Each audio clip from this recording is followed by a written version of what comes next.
올해 세수 펑크가 역대 최대 규모입니다. 무려 59조 원에 달하는데요. 여기엔 기업이 내는 법인세나 부동산 같은 자산 팔 때 내는 세금인 양도소득세가 큰 폭으로 줄어든 영향이 큽니다. 그런데 이런 세금들이 덜 거칠 동안 직장인, 월급쟁이들 지갑에서 나가는 근로소득세는 더 많이 거쳤다고 하는데요. 구체적으로 따져보면 올해 7월까지 거친 근로소득세는 37조 원입니다. 지난해보다 1,000억 원이 늘었습니다. 반면 다른 세목들은 쪼그라들었습니다. 이 법인세는 36%, 양도소득세는 53% 급감했고 부가세 등 대부분 세목이 큰 폭으로 쪼그라들었습니다.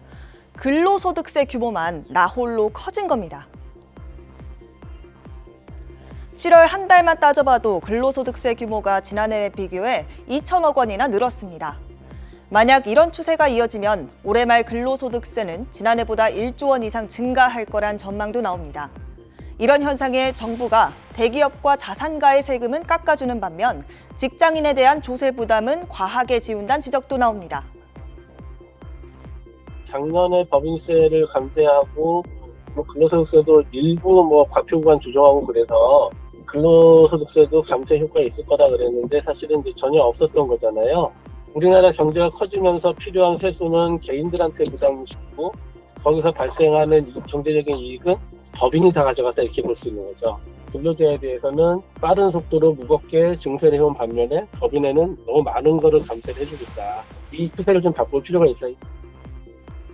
정부는 기업 실적과 부동산 경기가 나빠지면서 법인세와 양도소득세 규모가 줄었고 코로나 거리두기가 풀린 뒤 취업자가 늘고 급여가 오르면서 근로소득세가 더 거친 것이라고 설명했습니다. 글로벌 경기 둔화 및 반도체 업황 침체 등에 따른 수출 부진 지속으로 기업 영업이익이 대폭 감소하여 법인세 세수가 당초 예상을 크게 하회하는 가운데 부동산 등 자산시장 침체로 양도소득세 등 자산시장 관련 세수도 예상했던 수준에 크게 미치지 못할 것으로 전망됩니다.